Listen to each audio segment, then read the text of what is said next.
വിശുദ്ധ മത്തായിയുടെ സുവിശേഷം 16-ാം അധ്യായത്തിന്റെ 13 മുതലുള്ളതായ ഭാഗങ്ങൾ. യേശു ഫിലിപ്പിന്റെ കൈസരിയായുടെ പ്രദേശത്ത് എത്തിയ ശേഷം തന്റെ ശിഷ്യന്മാരോട്, ജനങ്ങൾ മനുഷ്യപുത്രനെ ആരെന്ന് പറയുന്നു എന്ന് ചോദിച്ചു. ചിലർ യോഹന്നാൻ സ്നാപകനെന്നും, മറ്റിലർ ഏലിയാവെന്നും, വേറെ ചിലർ മറ്റ് പ്രവാചകന്മാരൊരുത്തനോ എന്നും പറയുന്നു എന്നേ പറഞ്ഞു. നിങ്ങളോ എന്നെ ആരെന്ന് പറയുന്നു എന്ന് അവൻ ചോദിച്ചതിന് ശിമോൻ പത്രോസ്, നീതിയുള്ള ദൈവത്തിന്റെ പുത്രനായ ക്രിസ്തു എന്ന ഉത്തരം പറഞ്ഞു. യേശു അവനോട്, ബറിയോന ശിമോനെ, നീ ഭാഗ്യവാൻ, ജഡരക്തങ്ങളല്ല സ്വർഗസ്വനായ എന്റെ പിതാവത്രേ നിനക്ക് ഇത് വെളിപ്പെടുത്തിയത്. നീ പത്രോസാകുന്നു, ഈ പാറമേൽ ഞാൻ എന്റെ സഭയെ പണിയും, പാതാളഗോപുരങ്ങൾ അതിനെ ജയിക്കുകയില്ല എന്ന് ഞാൻ നിന്നോട് പറയുന്നു. സ്വർഗരാജ്യത്തിന്റെ താക്കോൽ ഞാൻ നിനക്ക് തരുന്നു. നീ ഭൂമിയിൽ കെട്ടുന്നതൊക്കെയും സ്വർഗത്തിലും കെട്ടപ്പെട്ടിരിക്കും, നീ ഭൂമിയിൽ അഴിക്കുന്നതൊക്കെയും സ്വർഗത്തിൽ അഴിഞ്ഞിരിക്കും എന്ന ഉത്തരം പറഞ്ഞു. പിന്നെ താൻ ക്രിസ്തുവാകുന്നു എന്ന് ആരോടും പറയാതിരിക്കാൻ ശിഷ്യന്മാരോട് കൽപ്പിച്ചു.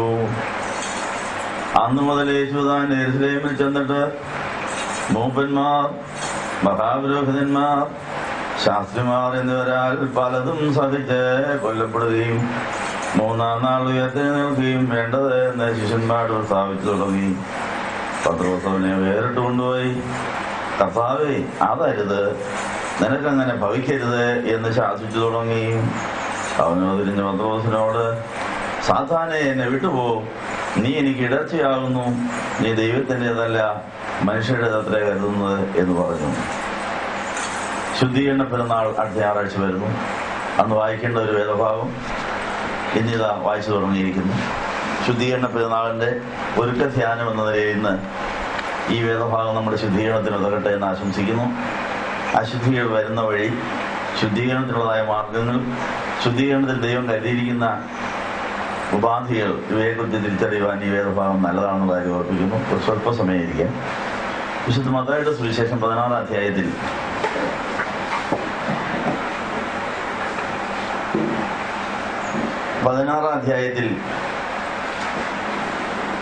21 മുതലുള്ളതായ ഭാഗത്ത് കർത്താവിന്റെ ശിഷ്യന്മാർ പറഞ്ഞൊരു കാര്യം. അന്നു മുതൽ യേശു താൻ യെരൂശലേമിൽ ചെന്നിട്ട് മൂപ്പന്മാർ, മഹാപുരോഹിതന്മാർ, ശാസ്ത്രിമാർ എന്നിവരാൽ പലതും സഹിച്ച് കൊല്ലപ്പെടുകയും 3-ാം നാൾ ഉയർത്തെഴുന്നേൽക്കുക വേണ്ടതെന്ന് ശിഷ്യന്മാരുടെ പ്രസ്താവിച്ചു തുടങ്ങി. മനുഷ്യരുടെ പാപശാപങ്ങൾ വഹിച്ച യേശുവാണിത് പറഞ്ഞത്. ലോകാരംഭം മുതലേ കൊള്ളയിറക്കപ്പെട്ട കുഞ്ഞാടെന്ന് വിശേഷിക്കപ്പെട്ടതായ യേശു ക്രിസ്തു കന്യമറിയാവുന്ന എടുത്തതായ ശരീരം ജനിക്കുന്ന ആ സമയം മുതൽ തന്നെ മനുഷ്യരുടെ പാപശാപങ്ങൾ താൻ വഹിക്കുന്ന വേല ആരംഭിച്ചു. അതിന് മനുഷ്യരുടെ പാപശാപങ്ങൾ വഹിക്കുന്ന ജോലി തനിക്ക് പിതാവ് കൊടുത്തതുകൊണ്ട്, താനത് ഏറ്റെടുത്തത് കൊണ്ടാണ് തനിക്ക് ഏറ്റവും അധികം ദരിദ്രമായ ഒരു സാഹചര്യത്തിൽ ജനിക്കാനിടയായത്. അത് വലിയ കഷ്ടതയായിരുന്നു, വലിയ വേദനയായിരുന്നു. സാധാരണ അമ്മമാർക്ക് പ്രസവിക്കാൻ നല്ലൊരു സ്ഥലം ആശുപത്രിയിലോ വീട്ടിലോ ആണ്. പക്ഷെ ഈ കന്യമറിയാമന് യേശു കുഞ്ഞിനെ പ്രസവിക്കാൻ എങ്ങും സ്ഥലം കിട്ടിയില്ല. വഴിയമ്പലത്തിലില്ല, എങ്ങുമില്ല. അവസാനം തപ്പിപ്പിടിച്ച് ഒരു ഗുഹയിൽ, ഒരു കല്ലടാവിൽ ആണ് കർത്താവിന് സ്ഥലം കിട്ടിയത്. വളരെ ഞെങ്ങി ഞെരുങ്ങി ആ ഗുഹയ്ക്കകത്താണ്. അത്രയും ദരിദ്രമായൊരു പ്രസവം വേറെ ഏതെങ്കിലും അമ്മമാർക്കുണ്ടായിട്ടുണ്ടോ എന്ന് സംശയമാണ്. അത്രയ്ക്ക് ഞെരുക്കത്തിന്റെ മധ്യത്തിൽ താൻ ആ കഷ്ടമെന്തിനെ സഹിച്ചു. ശുദ്ധീകരണവും കഷ്ടവും തമ്മിലുള്ള ബന്ധം പറയാമെന്ന് പറഞ്ഞത്. മനുഷ്യജാതിയെ ശുദ്ധീകരിക്കാൻ വേണ്ടി അവിടെ അശുദ്ധിയെല്ലാം തന്റെ മേലാക്കിയിട്ട് അത് തന്നിൽ നിന്നും ദൂരീകരിക്കാൻ വേണ്ടി താൻ ഏറ്റവും ദരിദ്രമായ, ഞെരുക്കമുള്ളതായ ആത്മീയവും മാനസികവും ശാരീരികവുമായ കഷ്ടനഷ്ടങ്ങൾ സഹിച്ചത് ശുദ്ധീകരണത്തിനാണ്, നമ്മളെ വഹിച്ചുകൊണ്ടാണ്. യേശു ജനിച്ചതും കഷ്ടം സഹിച്ചതും മരിച്ചത് ഉയർത്തെഴുന്നേറ്റതും നമ്മുടെ ആത്മാക്കളെ വഹിച്ചുകൊണ്ടാണ്. അപ്പം നമുക്ക് വേണ്ടി നമ്മളോടൊപ്പം കർത്താവിൽ ചെയ്തിരിക്കുന്നത് ശുദ്ധീകരണത്തിന് അതല്ലാതെ വേറെ മാർഗമില്ലാത്തതുകൊണ്ടാണ്. അന്നു മുതൽ യേശു താൻ യെരൂശലേമിൽ ചെന്നിട്ട് മൂപ്പന്മാർ, മഹാപുരോഹിതർ, ശാസ്ത്രിമാർ എന്നൊരാൾ പലതും സഹിച്ച് കൊല്ലപ്പെടണമെന്ന് പറഞ്ഞു. അപ്പം നമ്മൾ മരിക്കുന്നതിന് മുമ്പ് പലതും സഹിക്കാനുണ്ട്. ആത്മീയവും മാനസിക ശാരീരികമായ സഹനങ്ങൾ, ഞെരുക്കങ്ങളിൽ നിന്നും, കഷ്ടങ്ങളിൽ നിന്നും, സങ്കടങ്ങളിൽ നിന്നും, ദാരിദ്ര്യത്തിൽ നിന്നും, ഒറ്റപ്പെടലിൽ നിന്നും എല്ലാം കിട്ടുന്നതായ സഹനങ്ങളാണ്. അതിനെ കർത്താവ് 100% പ്രയോജനപ്പെടുത്തിയിട്ടാണ് നിവൃത്തിയായി എന്ന് പറഞ്ഞ് മരിച്ചുയർത്തുന്നതിന് സ്വകാരണം ചെയ്ത് നമ്മളെ ശുദ്ധീകരിക്കുന്ന പരിശുദ്ധാത്മാവിനെ നമുക്ക് തന്നു. അപ്പം ആ പരിശുദ്ധാത്മാവാണ് നമ്മളെ ശുദ്ധീകരിക്കുന്നതെന്ന് ഇന്ന് നമ്മൾ വായിച്ചു കേട്ടു. യേശുവിൻ്റെ നാമത്തിനും പരിശുദ്ധാത്മാവിനും യേശുവിൻ്റെ രക്തത്തിനും നമ്മളെ ശുദ്ധീകരിക്കാൻ കഴിയുന്നുണ്ട്. യേശുവിൻ്റെ രക്തം എങ്ങനെ കഷ്ടം സഹിച്ച് തകർന്ന് തന്നിൽ നിന്ന് ബഹിർഗമിച്ചതായ രക്തത്തിനാണ് നമ്മളെ ശുദ്ധീകരിക്കാനുള്ള കഴിവ്. അതെന്തുകൊണ്ടാണ്? പാപത്തിന് ശമ്പളമായ മരണം താൻ ഏറ്റുവാങ്ങി ലോകത്തിന് പാപത്തെ വയ്ക്കുന്ന കുഞ്ഞാടായ താൻ ആ ശുദ്ധീകരണ പ്രക്രിയ പൂർത്തിയാകുവാൻ സഹിക്കാനുള്ളതുകൂടെ സഹിച്ചു എന്നാണ് അവിടെ പറയുന്നത്. ആ സഹനം ശുദ്ധീകരണത്തിനും വീണ്ടെടുപ്പിനും ശക്തീകരണത്തിനും ശുദ്ധീകരണത്തിനും നല്ലതായിരുന്നു എന്നുള്ള ആഴമായ ബോധ്യമാണ് കർത്താവിനെ സന്തോഷത്തോടെ സഹിക്കാൻ പ്രേരിപ്പിച്ചത്. നമ്മുടെ ശുദ്ധീകരണ പെരുന്നാൾ ഈ വർഷത്തെ ശുദ്ധീകരണ പെരുന്നാളിലെങ്കിലും നമുക്ക് ഈ ആഴമായ ബോധ്യം ലഭിക്കുമോ? നമ്മുടെ ആത്മശരീര മനസ്സിലുള്ള അശുദ്ധികൾ മാറിയിട്ട് മാത്രമേ വിശുദ്ധനായ ദൈവത്തിൽ നമുക്ക് ചേരാൻ സാധിക്കുകയുള്ളൂ. ഞാൻ വിശുദ്ധനായാൽ നിങ്ങൾ വിശുദ്ധരായിരിക്കും ലേവ്യ പുസ്തകത്തിൽ പറഞ്ഞ പഴയ നിയമത്തിലെ സത്യം അന്വർത്ഥമാകുവാൻ നമ്മളെ ശുദ്ധീകരിക്കാൻ വേണ്ടി യേശു നമ്മളെ വഹിച്ചുകൊണ്ട് എത്രയോ നൂറ്റാണ്ടുകൾക്ക് മുമ്പേ തുടങ്ങിയതായ ശുദ്ധീകരണ പ്രക്രിയ. പക്ഷെ നമ്മുടെ ശുദ്ധീകരണ പ്രക്രിയ എന്താ പൂർത്തിയാകാത്തത്? നമുക്ക് സംഭവിക്കുന്ന സകല കാര്യങ്ങൾ ശുദ്ധീകരണത്തിന് പ്രയോജനപ്പെടുത്തിയിട്ടേ കളയാവൂ. രോഗം വന്നാലും കഷ്ടം വന്നാലും സങ്കടം വന്നാലും ആദ്യം അതിൽ കൂടെ നമുക്ക് എന്ത് ശുദ്ധീകരണം പ്രാപിക്കാമെന്ന് വിചാരിച്ച് അതിനെ ശുദ്ധീകരിക്കുന്നതിന് ഉപയോഗിച്ചാൽ നമുക്ക് ഉയർപ്പിന്റെ അനുഭവത്തിൽ കർത്താവിനോട് ചേരാൻ സാധിക്കും എന്നുള്ള വലിയ പ്രത്യാശയാണ് അവിടെ നൽകിയിരിക്കുന്നത്. കർത്താവിന്റെ പരസ്യശുശ്രൂഷ കാലത്തെ അനേക രോഗികളെ താൻ സുഖപ്പെടുത്തി. അത് തനിക്ക് കുരിശ് കിട്ടാൻ വേണ്ടിയായിരുന്നു. ആ കുടിയേർക്കപ്പെട്ട തിന്മ എല്ലാം കൂടെ തന്നെ ദണ്ഡിപ്പിക്കാനും പീഡിപ്പിക്കാനുമാണ് വന്ന രോഗികളെ മുഴുവൻ അങ്ങ് സുഖപ്പെടുത്തിയത്. വന്നവരെല്ലാം സുഖപ്പെടുത്തി, അവരുടെ എല്ലാ ഭൂതങ്ങളെയും പുറത്താക്കി അവരെല്ലാം കൂടെ ചുറ്റും കൂടി യേശുവിനെ ശരിക്കും അങ്ങ് ദണ്ഡിപ്പിച്ചു. അതുകൊണ്ടാണ് 33 വയസ്സിലെ കാര്യം തീർന്നത്. അപ്പോൾ ഈ ലോകത്തുള്ള സകല ഭൂതങ്ങളെയും, ആ ഭൂതങ്ങളുടെ അസൂയയെയും അതിന്റെ ക്രൂരതയെയും അതിന്റെ ദുഷ്ടതയും എല്ലാം കർത്താവ് 100% പ്രയോജനപ്പെടുത്തി. അതിനുശേഷമാണ് ഇനി ലോകാവസാനത്തിൽ ഏറ്റവും അവസാനം മാത്രമേ ഈ ഭൂതങ്ങളെയും പിശാചികളെല്ലാം കർത്താവ് കാത്തിക്കുകയുള്ളൂ. ഭൂതങ്ങളെയും പിശാചികളെയും ദുഷ്ടന്മാരെയും എല്ലാം കർത്താവ് ശരിക്കും പ്രയോജനപ്പെടുത്തിയിട്ടേ അവരെ മാറ്റുന്നുള്ളൂ. സദൃശവാക്യം 16 അധ്യായത്തിൽ യഹോവ സകലത്തെയും തന്റെ ഉദ്ദേശത്തിനായി സൃഷ്ടിച്ചിട്ട് അനർത്ഥ ദിവസത്തിനായി ദുഷ്ടനെയും കൂടെ എന്ന് പറയുന്നത് അനർത്ഥ ദിവസം വരെ ദുഷ്ടനെയും കർത്താവ് പ്രയോജനപ്പെടുത്തുന്നു. നമ്മുടെ ശുദ്ധീകരണത്തിന് ദുഷ്ടന്മാരെയും അസൂയക്കാരെയും ശത്രുക്കളെയും കഷ്ടങ്ങളെയും സങ്കടങ്ങളെയും ദാരിദ്ര്യത്തെയും നിങ്ങൾ പ്രയോജനപ്പെടുത്തിയിട്ടുണ്ടോ? ഈ ചോദ്യമാണ് കർത്താവ് നമ്മളോട് ചോദിക്കുന്നത്. ഇപ്പൊ കർത്താവ് 3.5 കൊല്ലം കൊണ്ട് തന്റെ അടുത്ത് വന്നവരുടെ എല്ലാം ഉപദേശം കൊടുത്ത് അവരിൽ നിന്നെല്ലാം തിന്മയെ പുറത്തിറക്കി അതെല്ലാം തന്റെ കൂടെ കൂടി അവരെല്ലാം തന്നെ ജനിപ്പിക്കൊണ്ടേയിരുന്നു. അതെല്ലാം താൻ പ്രയോജനപ്പെടുത്തിയിട്ടാണ് നിവൃത്തിയായി എന്ന് പറഞ്ഞ് ഉയർത്തെഴുന്നേറ്റ് പോയത്. ആ തലയായ ക്രിസ്തു പോയ വഴിയെ നമ്മളും പോയാൽ നമുക്കും ശുദ്ധീകരണം പ്രാപിപ്പാൻ അനുദിന ജീവിതത്തിലെ സകല അനുഭവങ്ങളെയും പ്രയോജനപ്പെടുത്താം. അതെല്ലാം പ്രാർത്ഥനാ വിഷയമാക്കണമെന്നാണ് എഫേസ്യ ലേഖനം 6 അധ്യായത്തിന്റെ 18 വാക്യത്തിൽ നമ്മൾ വായിക്കുന്നത്. എല്ലാം പ്രാർത്ഥനാ വിഷയമാക്കണം. എപ്പോഴും പ്രാർത്ഥിക്കണം, എല്ലാത്തിനു വേണ്ടി പ്രാർത്ഥിക്കണം, എല്ലാത്തിൻ്റെയും അർത്ഥം മനസ്സിലാക്കണം, സകലവും ശോധന ചെയ്യണം, നല്ലതും മുറുകെ പിടിക്കണം. അപ്പൊ നല്ലതും ചീത്തയുമായിരിക്കുന്ന കാര്യങ്ങളുടെ മധ്യത്തിൽ തിന്മയെ തള്ളാനും നന്മയെ തിരഞ്ഞെടുക്കാനും കഷ്ടനഷ്ടങ്ങൾ വളരെയധികം പ്രയോജനം ചെയ്യുന്ന അവസരങ്ങളാണെന്നുള്ള ഇവിടെ കർത്താവ് പ്രയോജനപ്പെടുത്തിയിരിക്കുന്നു. നമുക്ക് അസുഖം വന്നാൽ ഉടനെ അങ്ങ് മാറണമെന്ന് ആഗ്രഹം. അസുഖം വന്നതല്ലേ അതിനെ സ്വാഗതം ചെയ്തിട്ട് ശുദ്ധീകരിച്ചിട്ട് പോയാൽ മതിയെന്ന് പറയാം.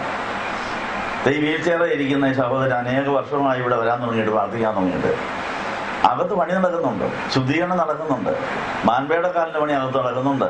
ഇതെല്ലാം കഴിഞ്ഞിട്ട് പുറത്തെ കാല് ചുവാക്കുള്ളൂ. പുറത്തെ കാല് ചുവാക്കി ഇപ്പം വിട്ടാൽ സന്തോഷിച്ചങ്ങ് നടക്കും, ഓടും ചാടും, പക്ഷെ അകത്തെ ശുദ്ധീകരണം നടക്കില്ല എന്ന് പറഞ്ഞ് കർത്താവ് അനേക മുടന്തരെ സുഖപ്പെടുത്തിയിട്ടുണ്ട്. അങ്ങ് വകയിലുള്ള സൗഖ്യമാക്കണം. അവരാരെയും പുരുഷന് ചോട്ടി കണ്ടിട്ടില്ല. അവരൊക്കെയും കിട്ടിയതിനോട് നടന്നു വന്നു. 38 കൊല്ലം തളർന്നു കിടന്നവനെ എഴുന്നേൽപ്പിച്ചു വിട്ടു. അധികം തിന്മയായത് ഭവിക്കരുത് എന്ന് പറഞ്ഞു. അവൻ അധികം തിന്മയായത് ഭവിച്ചു. അവൻ കുരിശിക്കുന്നവരുടെ കൂടെ കൂടി.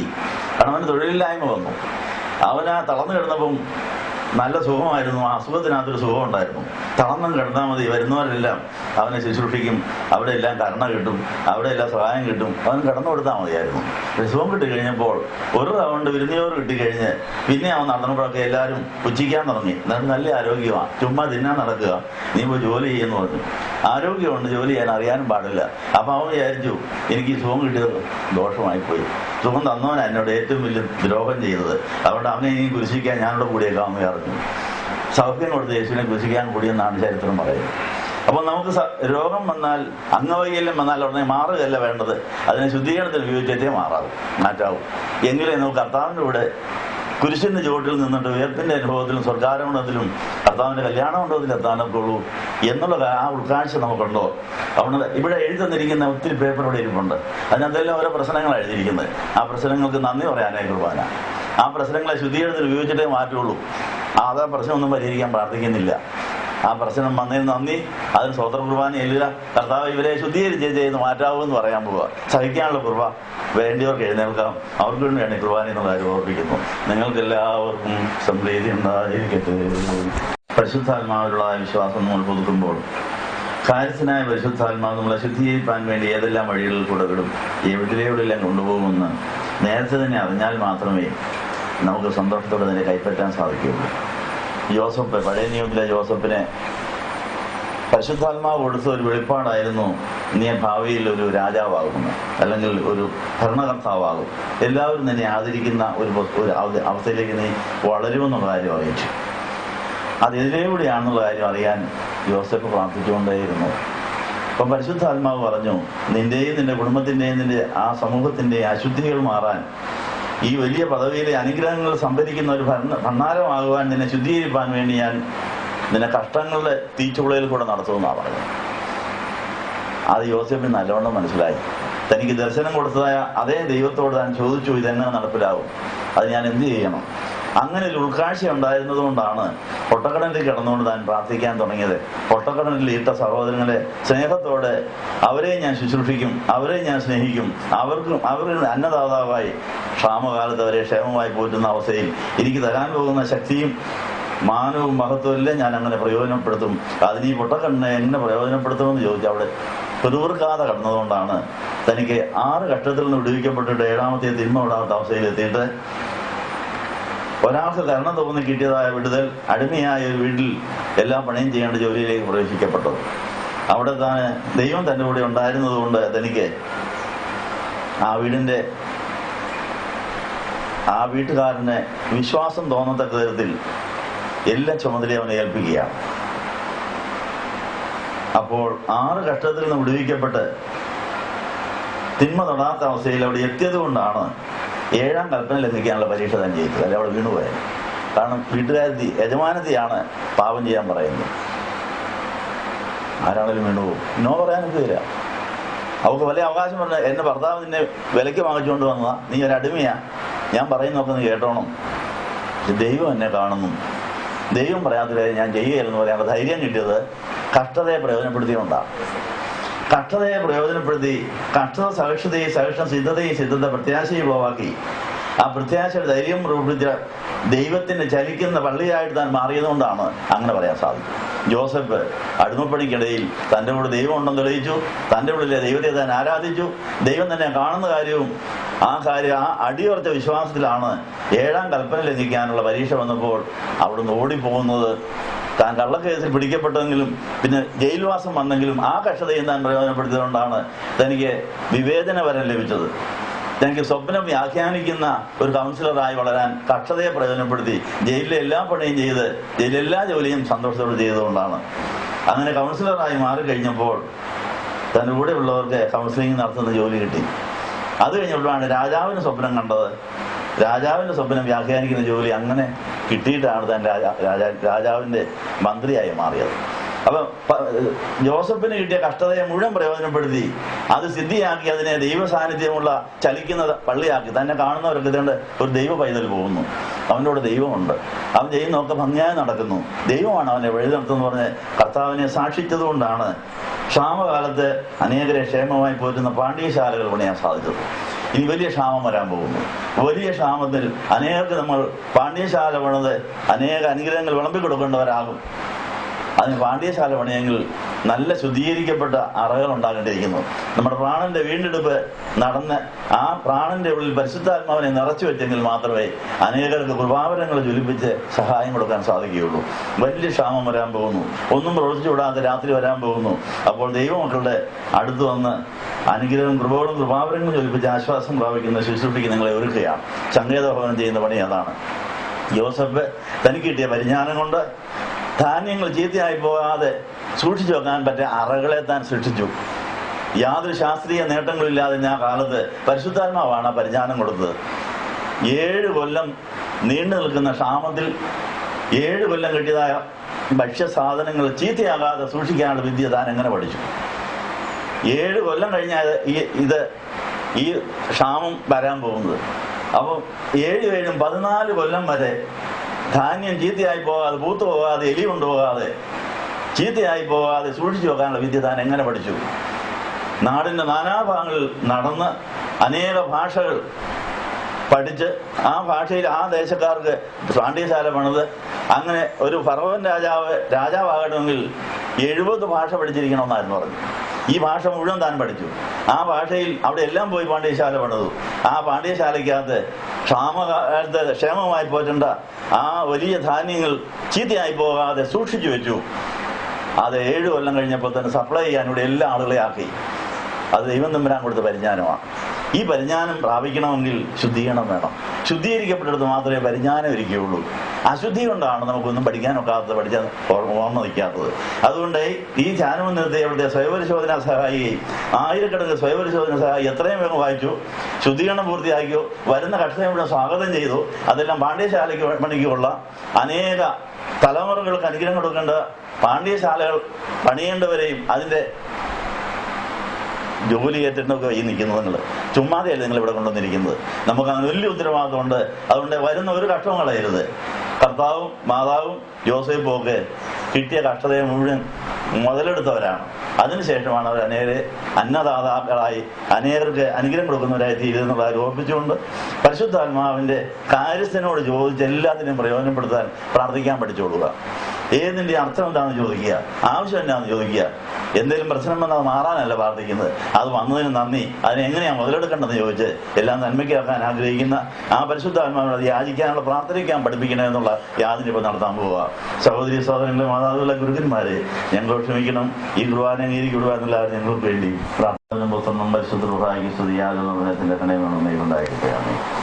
ശുദ്ധീകരണ പെരുന്നാളിനുള്ള ഒരുക്ക ധ്യാനത്തിൽ നമ്മൾ കേട്ടതായ തിരുവചനം നമുക്ക് പരിശുദ്ധാത്മാവ് നമ്മുടെ അടിമനസ് വരെ ബോധ്യമാക്കി തന്നാലേ ശുദ്ധീകരണത്തിന് വേണ്ടി ദൈവം അനുവദിച്ച കാര്യങ്ങൾ ശുദ്ധീകരണത്തിൽ പ്രയോജനപ്പെടുകയുള്ളൂ. നമ്മുടെ അടിമനസ് വരെ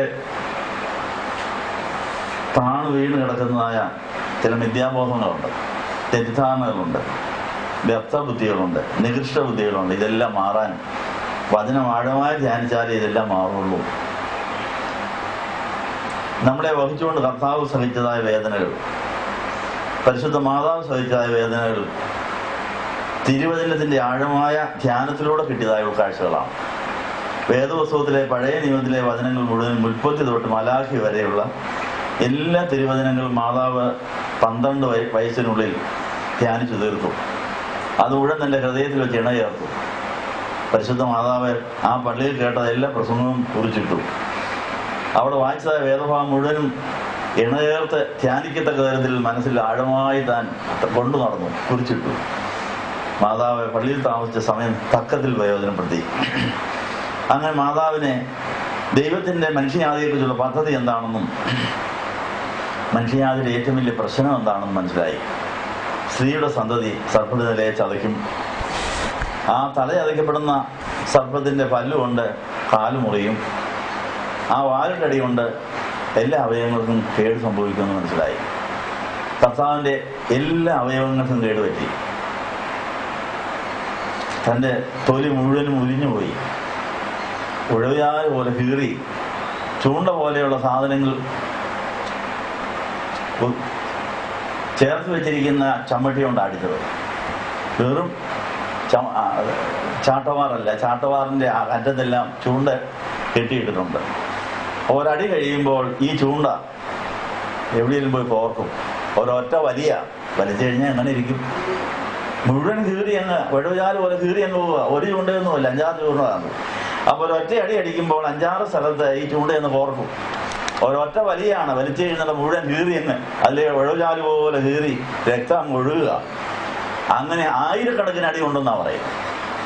1000കണക്കിന് അടി ഉണ്ടാൽ പിന്നെ ബാക്കി മിച്ചം വല്ലതും കാണുമോ ശരീരം? നമ്മൾ ഇതിന് വല്ലതും അറിഞ്ഞിട്ടുണ്ട്? നമുക്ക് ഒരടി കൊള്ളാൻ മനസ്സുണ്ടോ?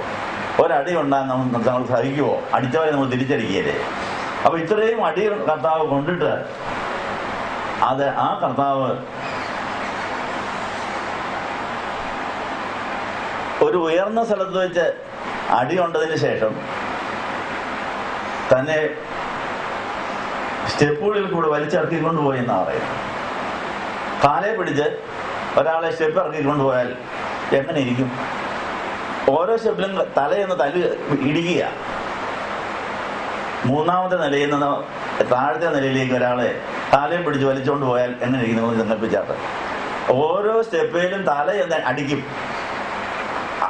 മുമ്പേ പോകുന്നയാളെ കാലെ പിടിച്ചോണ്ടങ്ങ് പോകുമ്പോൾ അവിടെ എല്ലാം തല തല്ലിയാണ് പോകുന്നത്. മർമ്മസ്ഥാനത്താണ് കൊള്ളുന്നത്.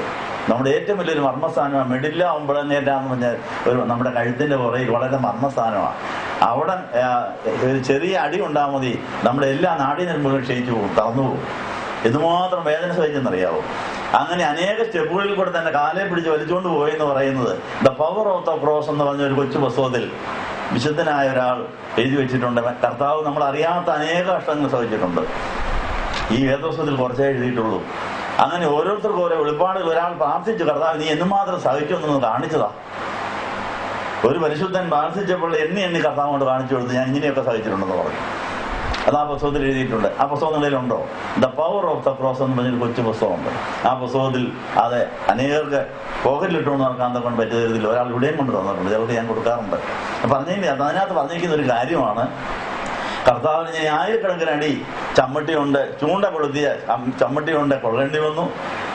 അതിന്റെ അവസാനത്തിൽ തന്നെ ഇതുപോലെ പല സ്റ്റെപ്പുകളിൽ കൂടെ വലിച്ചുകൊണ്ട് പോയപ്പോഴെല്ലാം തല തല്ലിയാണ് പോയത്. അതിന് മാത്രം വേദന. ഇതെല്ലാം നമ്മുടെ ശുദ്ധീകരണത്തിൽ നമ്മളെ കൂടെ വഹിച്ചുകൊണ്ടാണ് നമ്മുടെ ആത്മാക്കളപ്പോൾ അവന്റെ ആ ശരീരത്തിലുണ്ടായിരുന്നു. അതിന്റെ ബാക്കി മാത്രമേ നമുക്ക് വരുന്നുള്ളൂ. ആ ബാക്കിയെങ്കിലും സഹിച്ചുകൂടെ? അതിനെങ്കിലും സ്വാഗതം ചെയ്തുകൂടെ എന്നാ ചോദിച്ചതിന്റെ അർത്ഥം.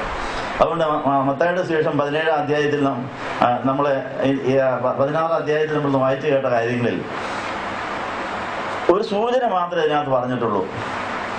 അന്ന് മുതൽ യെരൂശലേമിൽ ചെന്നിട്ട് മൂപ്പന്മാർ, മഹാപുരോഹിതന്മാർ, ശാസ്ത്രിമാർ എന്നിവരാൽ പലതും സഹിക്കും. പലതും എന്ന് പറഞ്ഞതിനകത്ത് എന്തെല്ലാം കാര്യമുണ്ട്? ഒത്തിരി കാര്യമുണ്ട്. പലതൊന്നും മാത്രം പറഞ്ഞ് ഒറ്റ വാക്കിലും വിട്ടിരിക്കുക. അത് കർത്താവിനോട് ചോദിച്ചാൽ കർത്താവ് പറഞ്ഞു വിവരിച്ചു എനിക്ക് ഈ പലത് എന്നൊക്കെ ആയിരുന്നു. അതേതെല്ലാം ഇനങ്ങളിലുള്ളതാണ്? മൂപ്പന്മാർ, മഹാപുരോഹിതർ, ശാസ്ത്രിമാർ. സമൂഹത്തിലെ ഏറ്റവും ഉന്നതരാണവർ, ഏറ്റവും സ്വാധീനമുള്ളവർ, ഏറ്റവും ധനവും മാനവും ജീവനും മഹത്വവും ഒക്കെ ഉള്ള ശക്തിയുള്ളവരാണവർ. അവരാണ് കർത്താവിന് സഹനം കൊടുത്തത്.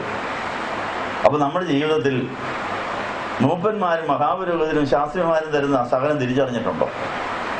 അതെതിലൂടെ ആയിരിക്കും എന്നുള്ള കാര്യം നിങ്ങൾ മനസ്സിലാക്കിയിട്ടുണ്ടോ? കർത്താവിനോട് ചോദിച്ചാൽ കർത്താവ് എണ്ണി പറഞ്ഞു തരുന്നു. ഇന്നെയൊക്കെ വരും. അത് ഓർക്കാപ്പുറത്ത് വരുമ്പോഴാണ് നമ്മൾ ഞെട്ടുന്നത്.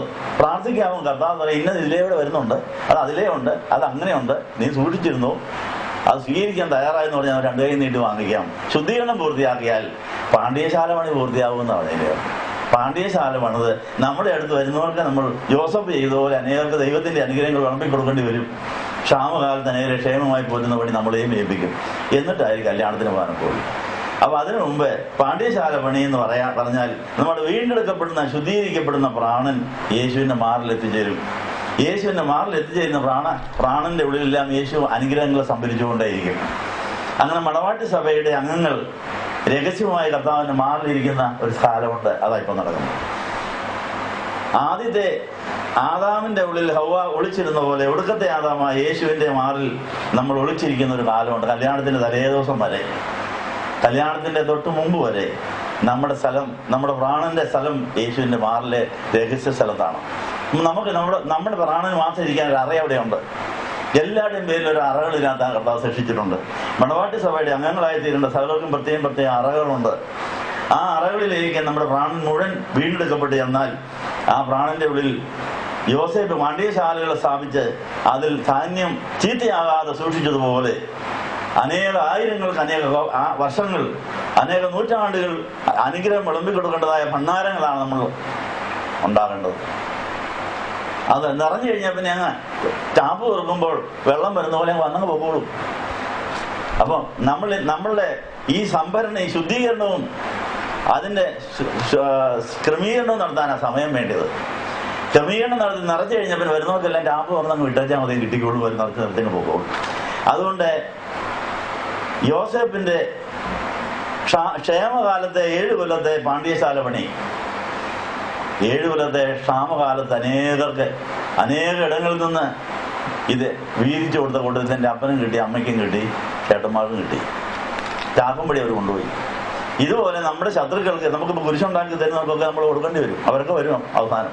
അപ്പൊ അതെല്ലാം കണക്ക് കൂട്ടിക്കൊണ്ട് അവർക്കെല്ലാം കൊടുക്കാൻ നമ്മുടെ സ്റ്റോക്ക് ഉണ്ടായിരിക്കണം. അങ്ങനെ നമുക്ക് അനേകരെ ദൈവസന്നിധിയിൽ മുട്ടുകുത്തിക്കാൻ സാധിക്കും. ഭക്ഷണാർത്ഥത്തിൽ അപ്പനും അമ്മയും ചേട്ടന്മാരും മുട്ടുകുത്തി. അവർ ചെന്ന് ക്ഷമ ചോദിച്ചു. അപ്പനും മരിച്ചു, ഇനി നിന്റെ കയ്യിലാ കാര്യം മുഴുവൻ. ഞങ്ങൾ ദയവ് ചെയ്ത് ഞങ്ങളൊന്നും ചെയ്യരുത്, ഞാനൊന്നും ചെയ്യല, ദൈവം എന്നെ ഇങ്ങോട്ട് നേരത്തെ അയച്ചത്, എനിക്ക് ഒരു പരിഭവമില്ല, ഒരു പരാതിയില്ല, അതെല്ലാം നന്മയ്ക്കായി തീർന്നു. ഈ ഉൾക്കാഴ്ചയാണ് പരിശുദ്ധാത്മാവ് തരുന്നതായി ഓർപ്പിക്കുക. നമുക്ക് സംഭവിക്കുന്ന സകലതും നന്മയ്ക്ക് വേണ്ടിയാണ്. ദൈവസ്നേഹബോധവും ദൈവവിളി ബോധവും ഉണ്ടായാൽ മതി, എല്ലാം നന്മയ്ക്കാക്കാം. അതിനെ എല്ലാ അനുഭവങ്ങളും എങ്ങനെ നമുക്ക് ശുദ്ധീകരണത്തിന് ഉപയോഗിക്കാം. അത് ശാസ്ത്രിയായാലും പുരോഹിതനായാലും മഹാപുരോഹിതനായാലും അപ്പനായാലും അമ്മയായാലും നാത്തൂനായാലും ആരായാലും അവർക്ക് കൂടെ ചില കുരിശുകൾ വന്നിരിക്കും. അതിനൊക്കെ പറ്റിയവരെ ദൈവം നമുക്ക് തരുള്ളൂ. നേരത്തെ അറിഞ്ഞിട്ട് വേണം സ്വീകരിക്കാൻ. എന്താ അതുകൊണ്ട് കല്യാണം ആലോചിക്കുമ്പം എത്ര സ്ത്രീധനം കിട്ടും, എന്നൊക്കെ കിട്ടും, എത്ര ആഭരണം കിട്ടും എന്നല്ല നോക്കണം, എത്ര കുരിശ് കിട്ടും കൂടെ അറിഞ്ഞുകൊണ്ട് വേണം കെട്ടാൻ. എന്താ അപ്പൊ കിട്ടുമ്പോൾ സന്തോഷത്തോടെ നീ തന്നേരെ ഞാൻ നോക്കിയിരിക്കാന്ന് പറഞ്ഞ് വാങ്ങിക്കും. ആ ശുദ്ധീകരണം നമുക്ക് പ്രയോജനപ്പെടുത്താൻ സാധിക്കും. അങ്ങനെ ശുദ്ധീകരണം പൂർത്തിയായി കഴിഞ്ഞാൽ സംഭരണമുള്ളൂ. ശുദ്ധീകരിക്കപ്പെട്ട അറയിൽ മാത്രമേ നല്ല അനുഗ്രഹങ്ങൾ സൂക്ഷിച്ചു വെക്കാനൊക്കെ ഉള്ളൂ. അത് കേടുകൂടാതിരിക്കണമെങ്കിൽ അതുപോലെ സ്റ്റെറിലൈസ് ചെയ്ത് വെക്കണം. എന്താ പായസമേ ചീത്തയാകാതിരിക്കണമെങ്കിൽ നല്ല പാത്രങ്ങൾ നല്ലവണ്ണം കഴുകി തുടച്ച് അത് നല്ലവണ്ണം ചൂടാക്കിയതിന് ശേഷം പായസം ഒഴിച്ചു വെക്കാമെങ്കിൽ കുറച്ച് നാളിരിക്കുമെന്നാണ് പറയുന്നത്. ചീത്തയായി പോവാതെ ഇതിനകത്ത് അല്ല ചുമ്മാ ഏതെങ്കിലും പാത്രം വെച്ചാൽ പിറ്റേ ദിവസം അത് പളിച്ചു പോകും. അപ്പൊ ബാക്ടീരിയയെ നശിപ്പിച്ചതിന് ശേഷം ശുദ്ധമുള്ള പാത്രത്തിനകത്ത് വെക്കുന്ന ആഹാര സാധനങ്ങൾ ചീത്തയാകാതെ സൂക്ഷിച്ചു വെക്കാൻ സാധിക്കും എന്നുള്ള കാര്യം ഓർപ്പിക്കുക. ഇതുപോലെ നമ്മുടെ ഹൃദയവും നമ്മുടെ ഓരോ ദിവസത്തെ പ്രാണനും അനേക ആയിരങ്ങൾക്ക് അനുഗ്രഹം സംഭരിച്ചു വെക്കാനുള്ള അറകളായി മാറും. അത് യേശുവിൻ്റെ ഉള്ളിലാണ് അതിൻ്റെ രഹസ്യ സ്ഥലം. ആ യേശുവിൻ്റെ ഉള്ളിലേക്ക് ഇപ്പം നമ്മൾ മാറണം. ഓരോ ദിവസത്തെയും പ്രാണനെ അങ്ങനെ ശുദ്ധീകരിച്ച് അവന് മാറിലേപ്പിച്ചിട്ട് കിടന്നുറങ്ങാവും. അപ്പോൾ അത് ഓരോന്നും അനുഗ്രഹങ്ങൾ സംഭരിക്കുന്ന സ്ഥലമായി പൊക്കോളും. വരുന്നവർക്ക് വാരി കൊടുക്കാം. അവൻ നിത്യം കൃപാലുവായി വായ്പ കൊടുക്കുന്നു. ആരാ? യഹോവയിൽ തന്നെ രസിക്കുന്നവർ. 37-ാം സങ്കീർത്തനത്തിൽ യഹോവയിൽ തന്നെ രസിക്കുന്നവർ നിത്യം കൃപാലുവായി വായ്പ കൊടുക്കുന്ന സ്വർഗത്തിലെ ബാങ്കിന്റെ ബ്രാഞ്ചായിട്ട് മാറും. എല്ലാ അനുഗ്രഹങ്ങളും വാരി കോരി കൊടുത്ത് നമ്മൾ ദൈവത്തിന്റെ മക്കളാണെന്ന് തെളിയിച്ച് അങ്ങനെ കല്യാണത്തിന് മുമ്പ് ഒത്തിരി സദ്യ കൊടുക്കണം. കല്യാണത്തിന് മുമ്പ് എന്തുമാത്രം ഇരുന്നുണ്ട് അല്ലേ? അപ്പം ഈ മണവാട്ടി സഭയായിട്ട് വിളിക്കപ്പെടുന്നവരെ കൊണ്ട് കർത്താവ് അനേകർക്ക് വിളമ്പിക്കും. അതിന് ശേഷമേ കർത്താവ് കല്യാണത്തിന് നമ്മളെ കൊണ്ടുപോകുള്ളൂ. അപ്പൊ കല്യാണത്തിന് മുമ്പ് വലിയ സദ്യയുണ്ട്, അതിപ്പോൾ നടന്നുകൊണ്ടിരിക്കുക. കർത്താവിന്റെ കല്യാണോടൊപ്പം കല്യാണത്തിനിടയിൽ അനേക അനുഗ്രഹം നമ്മളെ കൊണ്ട് വിളമ്പിച്ചു കൊടുക്കും. എന്നാൽ അവരെ കൂടെ സന്തോഷിപ്പിച്ചതിന് ശേഷമേ 1000 കൊല്ലം നീണ്ടു നിൽക്കുന്ന മധുര ആഘോഷത്തിന് പോവുള്ളൂ. കർത്താവിന്റെ ന്യായം കണ്ടോ? കർത്താവ് മണവാട്ടി 1000 കൊല്ലം സന്തോഷിപ്പിക്കുന്നതിന് മുമ്പ് സകല ആദിമതസ്ഥർക്കും സകല ജീവികൾക്കും അവരെ തീറ്റിപ്പോറ്റി ഉറക്കിയേറ്റേ കർത്താവ് സന്തോഷിക്കാൻ പോവുള്ളൂ. മണവാട്ടി അങ്ങനെയല്ലേ? എല്ലാവരും തീറ്റിപ്പോറ്റി ഉറക്കി പറഞ്ഞു വിടാനല്ലേ അവർ മണവറെ പ്രവേശിക്കുകയുള്ളൂ. അത് സ്വസ്ഥമായിരിക്കും. അതുപോലെ കർത്താവിന്റെ കടന്ന ബുദ്ധികളാണിതെല്ലാം. അതുകൊണ്ട് നമ്മുടെ ഇന്നത്തെ എല്ലാ കഷ്ടനഷ്ടങ്ങളും ശുദ്ധീകരണത്തിനും അറയുണ്ടാക്കാനും ഉറയുണ്ടാക്കാനും അതെല്ലാം ദൈവത്തിന്റെ അനുഗ്രഹങ്ങൾ സംഭരിച്ചു വെക്കാനുള്ള ഒരുക്കങ്ങളാണെന്നുള്ള ഉൾക്കാഴ്ച ഉണ്ടെങ്കിൽ സന്തോഷത്തോടെ സ്വാഗതം ചെയ്യും. അത് പ്രയോജനപ്പെടുത്തും. പരിശുദ്ധ മാതാവാണ് ഈ കാര്യം കുർബാനത്തിൽ ആദ്യമായി പ്രയോജനപ്പെടുത്തിയ ആള്. ആ മാതാവിന്റെ നാമത്തിലുള്ള ധൂപപ്രാർത്ഥനയാണ് ഇപ്പോൾ. ആ മാതാവ് ഇപ്പോൾ ഈ ഉൾക്കാഴ്ച നമുക്ക് തരാൻ പോവുകയാണ്. മാതാവും കർത്താവും എന്തുമാത്രം സഹിച്ചു ചോദിച്ചാൽ കർത്താവ് നമ്മളെ പഠിപ്പിക്കും. ആരെല്ലാം നമുക്കിത് തരും. തരുന്നവർക്ക് സ്വാഗതം ചെയ്തുകൊണ്ട് അതിനെ അനുഗ്രഹങ്ങൾ സംഭരിക്കുന്ന സംഭരണികളാക്കാൻ ആഗ്രഹിക്കുന്നവർക്ക് എഴുന്നേൽക്കാം. അവർക്ക് വേണ്ടി മാതാവിന്റെ ബാങ്കിൽ നിന്ന് ലോൺ തരാൻ പോവുകയാണ്. വരാൻ പോകുന്ന കർത്താവിന് ജന്മപെരുന്നാൾ എന്നുള്ള ബന്ധം എന്താണെന്നുള്ള കാര്യം ഇനി ഞങ്ങളെ പഠിപ്പിച്ചാണ് നന്ദി പറയുന്നു. എല്ലാ അമ്മമാരും ഒരു കുഞ്ഞിനെ പ്രസവിക്കാൻ വേണ്ടി ഏതാനും ദിവസങ്ങൾ ശുദ്ധീകരണ പ്രക്രിയകൾക്ക് വിധേയമാകുന്ന ഒരു കാര്യം പ്രകൃതി അമ്മമാരെ ഏൽപ്പിച്ചിരിക്കുന്നു. ആ ശുദ്ധീകരണ കാലം കഴിഞ്ഞതിന് ശേഷം ഒരു അമ്മ ഗർഭം ധരിക്കുന്നു. ഇതുപോലെ വരാൻ പോകുന്ന ഒരു വർഷക്കാലത്തെ സഭാ ജീവിതത്തിൽ സഭയാകുന്ന അമ്മ ശുദ്ധീകരണം പ്രാപിച്ചിട്ട് ഈ വരാൻ പോകുന്ന ഡിസംബർ മാസം 25-ാം തീയതി പ്രസവിക്കേണ്ട യേശു കുഞ്ഞുങ്ങളെ നിങ്ങൾ വളർത്തിയെടുക്കുവാൻ പോണത് ഒരുങ്ങുകയാണ്, തയ്യാറാകുകയാണ്. അതിനെന്തെല്ലാം കഷ്ടനഷ്ടങ്ങളും സങ്കടങ്ങളും നിങ്ങൾ കരുതിയിരിക്കുന്നു, അതിനെല്ലാം പ്രയോജനപ്പെടുത്തും. ആ ഉൾക്കാഴ്ച വചനത്തിന്റെ പൊരുൾ തിരിച്ചറിയാനുള്ള പരിജ്ഞാന വിവേകത നിങ്ങളെ വഴി നടത്തണമെന്ന് യേശുവിന്റെ നാമത്തിൽ യാചിക്കുന്നത് പിതാവിനും പുത്രനും പരിശുദ്ധാത്മാവിനും സ്തുതിയേറ്റുവാനായിട്ട് തന്നെ.